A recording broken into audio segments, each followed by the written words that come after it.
구독과 좋아요는 사랑입니다. 여러분 반갑습니다. 말씀 창고의 서현 목사입니다. 오늘도 시청해 주셔서 감사합니다. 구독과 좋아요, 알람 설정으로 저희 채널을 응원해 주세요. 항상 함께 해주셔서 감사합니다. 오늘은 사도행전 27장 27절부터 44절 말씀입니다. 오늘 말씀은 태풍을 만나 여러 가지 위험에 처했던 배가 이제 드디어 육지에 다다르게 되는 내용이 기록되어 있습니다. 이 과정 가운데 같은 배에 탔지만 사람들은 서로 다른 생각을 하고 있었습니다.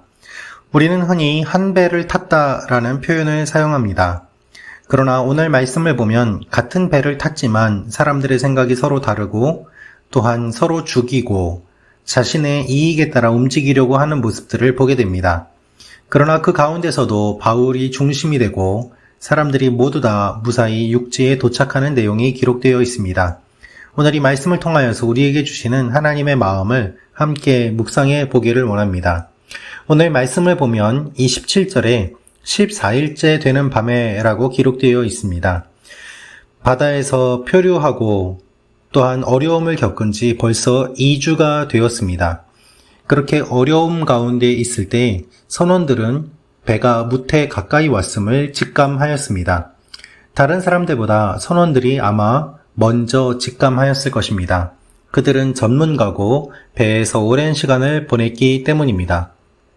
그래서 그들은 수심을 재어보았습니다.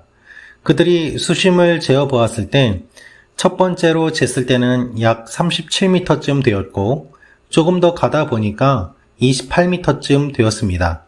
어느 해변인지를 정확하게 알 수 없었기 때문에 암초에 대비하게 되었고 암초에 부딪힐까봐 사람들은 두려워하며 그것에 대한 대비를 하였습니다. 그것이 바로 4개의 닻을 내리고 날이 밝기만을 바랐던 것이죠. 이제 닻을 내리고 배를 고정시키고 날이 밝아지면 주위 상황과 환경을 보고 어느 정도 왔는지 확인할 수 있게 되었는데 그 밤에 선원들은 이제 배가 수심이 조금 얕은 곳에 왔다라고 생각하고 그들은 도망칠 속셈으로 뱃머리에서 닻을 내리는 척하면서 거룻배를 바다에 띄웠습니다. 자신들만 도망가려고 했던 것이죠. 여러분 276명이라는 많은 사람들이 있는데 선원들이 이 사람들을 내려두고 자신들만 도망가면 남아있는 사람들은 어떻게 되겠습니까? 그들의 생명이 위험해지지 않겠습니까? 너무나도 책임감이 없는 행동입니다. 여러분 우리는 이와 같은 모습을 우리의 사회에서 보았습니다.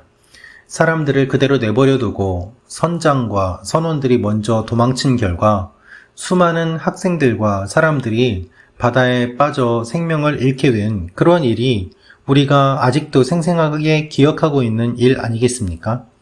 그런데 선원들은 자신들만 살아날 생각으로 도망칠 속셈으로 뱃머리에서 닻을 내리는 척하면서 배를 바다에 띄웠습니다. 이때 바울이 백부장과 군인들에게 말을 합니다. 이 사람들이 같이 있지 않으면 당신들도 구조되지 못할 것입니다. 라고 말이죠. 여러분 여기서 바울이 이야기하고 있다는 것을 우리가 주목해 볼 필요가 있습니다. 지금 이 배에 가장 영향력이 있는 사람은 선장이 아닙니다. 선원이 아닙니다. 바로 바울입니다.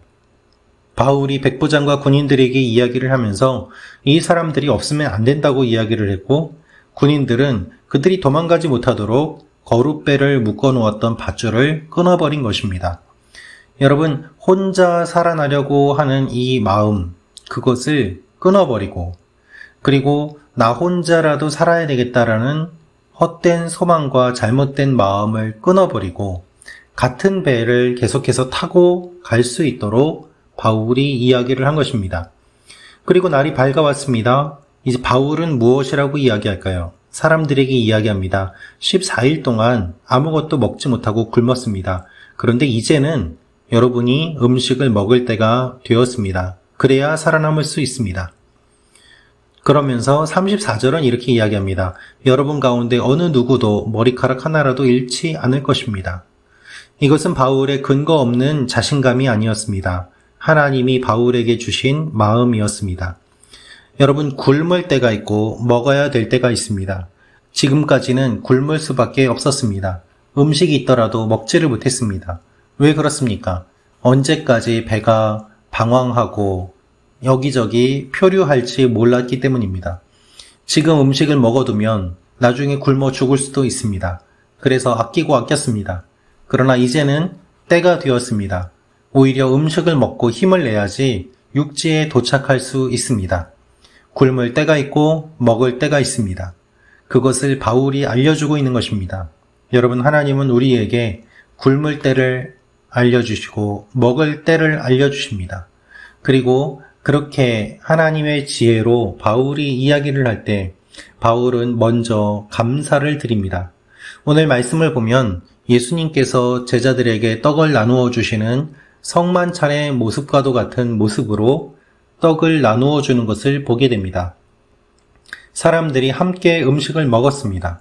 같은 배를 탔고 이들이 모두 다 예수님을 믿는 것은 아니었지만 바울은 이들과 함께 떡을 나누면서 하나님께서 이 모든 일들을 이루어 가고 계심을 공개적으로 알려주었던 것입니다. 여러분, 이것만큼 하나님이 하시는 것을 분명하게 알려주는 방법은 없었습니다. 이것을 먹음으로 말미암아 힘이 났고 이것을 먹음으로 말미암아 그들의 육체에 하나님께서 힘을 공급해 주시는 것을 이들이 경험하였기 때문입니다. 그래서 사람들이 음식을 다 먹었습니다. 배부르게 먹었습니다. 그리고 남은 식량을 바다에 던졌습니다. 여러분, 이것이 어떻게 가능합니까? 바울을 믿었기 때문에 가능합니다. 바울을 믿지 않았다면 어떻게 이 식량을 버릴 수 있었겠습니까? 바울을 믿지 않았으면 아마 이러한 일들을 하지 않았을 것입니다. 그런데 바울을 믿게 된 이유는 무엇입니까? 지금까지 바울이 해왔던 말이 맞았기 때문이고 또한 바울이 이렇게 감사하며 떼어 먹은 이 모습을 보았기 때문입니다. 성찬은 믿음을 가져옵니다. 하나님 앞에서 함께 음식을 나누어 먹는 것은 믿음을 가져오는 행위입니다. 이들은 바울을 믿었고 그리고 배를 가볍게 해 두었습니다.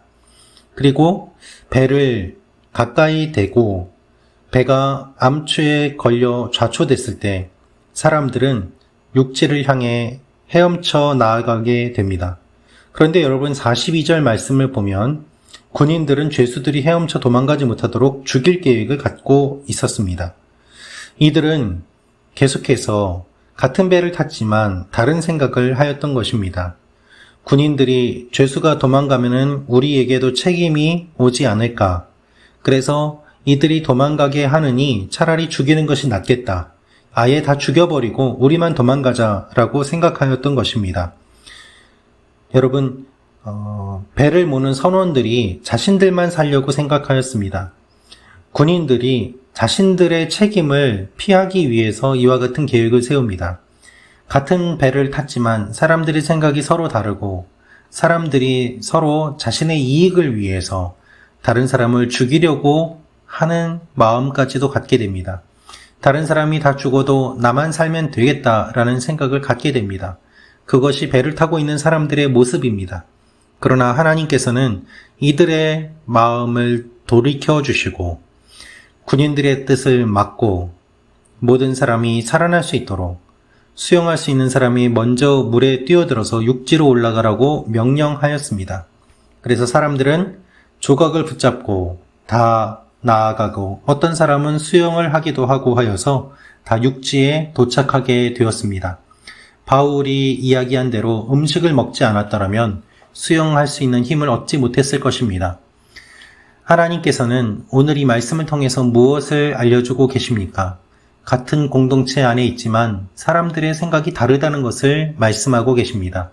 그러나 그럼에도 불구하고 하나님께서 함께 하시고 하나님의 능력으로 모든 사람들이 살아날 수 있음을 말씀하고 있습니다.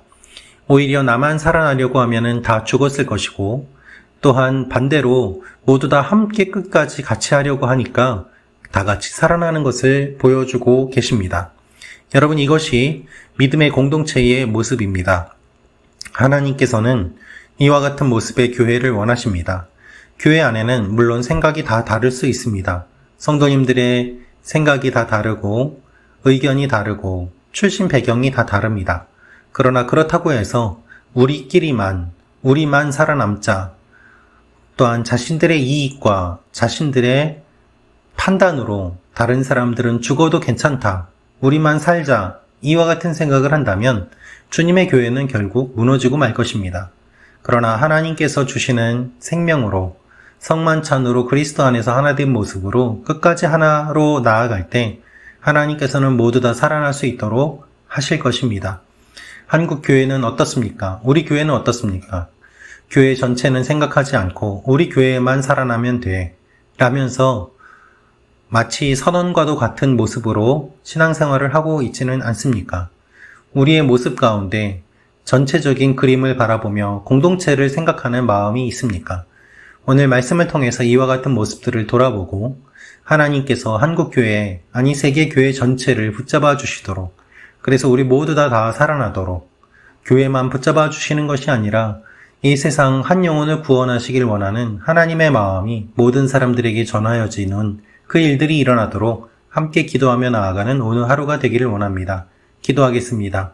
주님, 배가 난파되었지만, 파손되고 표류하였지만 하나님께서는 다 살려주셨습니다. 주님, 우리가 고통과 어려움은 겪지만 다 살아나게 하여 주옵소서. 끝까지 살려주시는 하나님을 기대하게 하여 주옵소서. 예수님의 이름으로 기도합니다. 아멘.